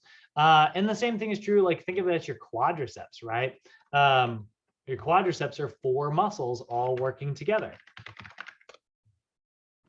Right? You've got your vastus lateralis along the outside. You've got your vastus medialis on the inside. So lateralis, medialis, intermedius in the middle. And then over top of the whole thing, you have the rectus femoris that lives on top of your other ones. So that's a lot of muscles, right? All working together in different areas. So we have to have a way to kind of label these things and understand, you know, which muscle is primarily responsible for what type of movement. So here's the thing that you need to remember, guys. If you forget everything I tell you today, but you understand this one concept, you're going to be in a good spot. Muscles can only pull. That's the only thing they can do. I know we have an exercise called the push up, but muscles cannot push. They can only pull. They can shorten, and then they can relax eccentrically back to their original length. They cannot push beyond that length. So if that is true, then how is it we're able to move in both directions? Well, my bicep will pull this way and my tricep will pull this way. And so there is a relationship between the two, which means when my bicep contracts, my tricep should relax. And when my tricep contracts, my bicep should relax. That is what we call an antagonist relationship. Okay.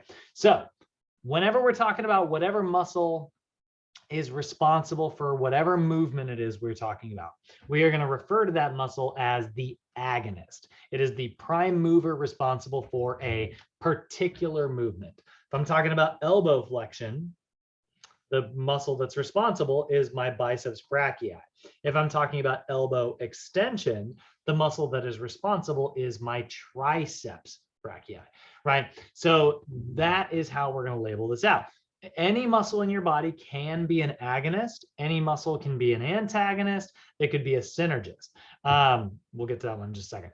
But like, any muscle can do any of these things. When it's the star of the show, we call it the agonist. When it's a helper, we call it a synergist. When it's the opposite muscle, we call it an antagonist. So an agonist is the prime mover, right? Good example is your pectoralis major. During a push-up or during a chest press, right? This muscle here in your pec, which pulls my humerus this way, is the agonist. That's the main muscle. During a squat, my glute is the agonist. My quad is a synergist. It's helping. And then we've got antagonists, okay? Antagonists are muscles that move in the opposite direction of whatever movement it is we're describing. If I'm talking about elbow flexion, then whatever muscle does extension is the antagonist. right? If I'm talking about extension, well, then whatever muscle does flexion is the antagonist. So the antagonist is opposite of your prime mover, goes in the other direction, right? You've got your glutes on one side, your hip flexors on the other. You got your abs on one side, your low back on the other. I got my right trap over here, I got my left trap over here, right? So this is antagonist to this. So an antagonist is the opposite. And then a synergist is there to help. It is meant to be a helper muscle during a particular movement. Your quads assist with your glutes during squat motions, right? Your hamstrings actually are even better an example of assisting during a squat motion, right? Because they are both in charge of a little bit of hip extension, but the glute is the main show. Unless you're like me, who has really tight overactive hamstrings that work more than they're supposed to, and like to turn my glutes off, my synergists like to take over for my agonists. We call that synergistic dominance. We'll talk more about that in later classes.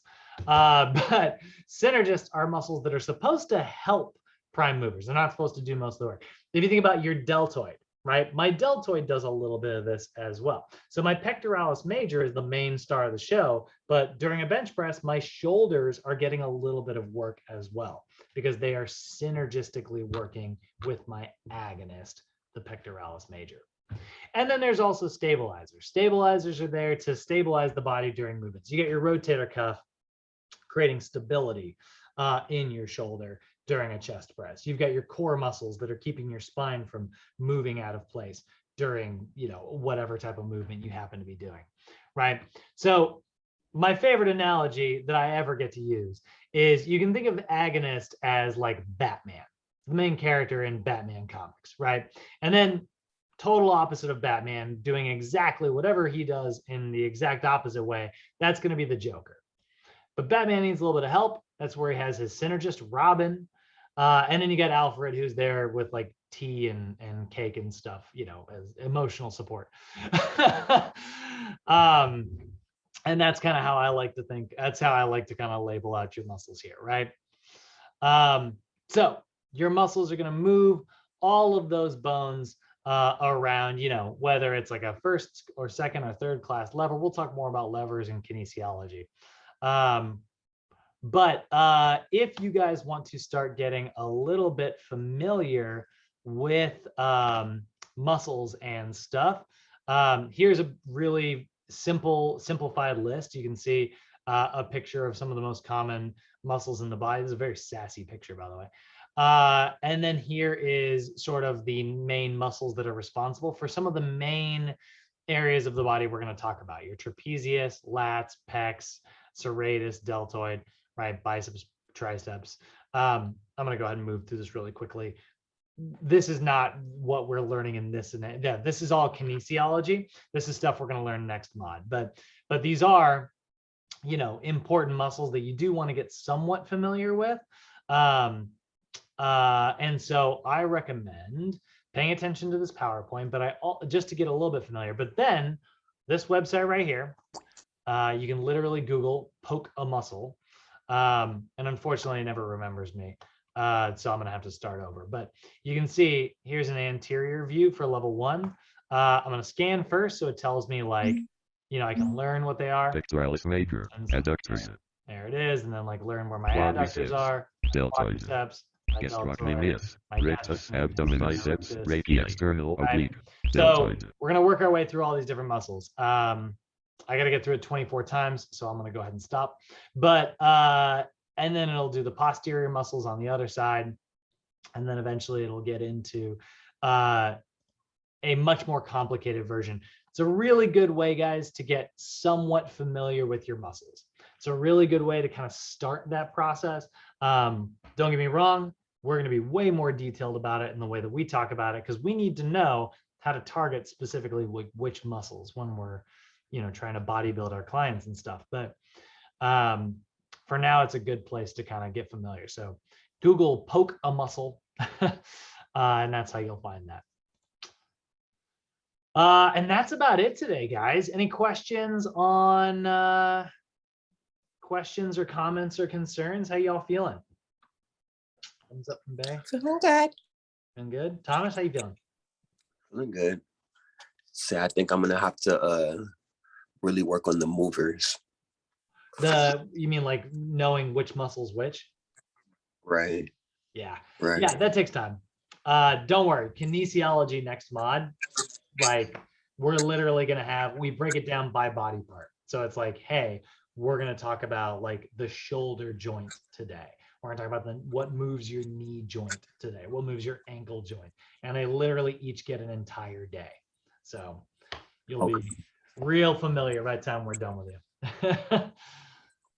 But yeah, it is sometimes hard because you're like, what's the antagonist to this muscle?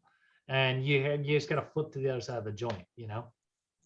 And that's Right. sometimes how you know what to stretch on one side of the joint and what to strengthen on the other side, you know? And that's the art. That's the art. All right, lady and gents, I'm gonna let you guys out of here, and I guess I'll see you guys tomorrow.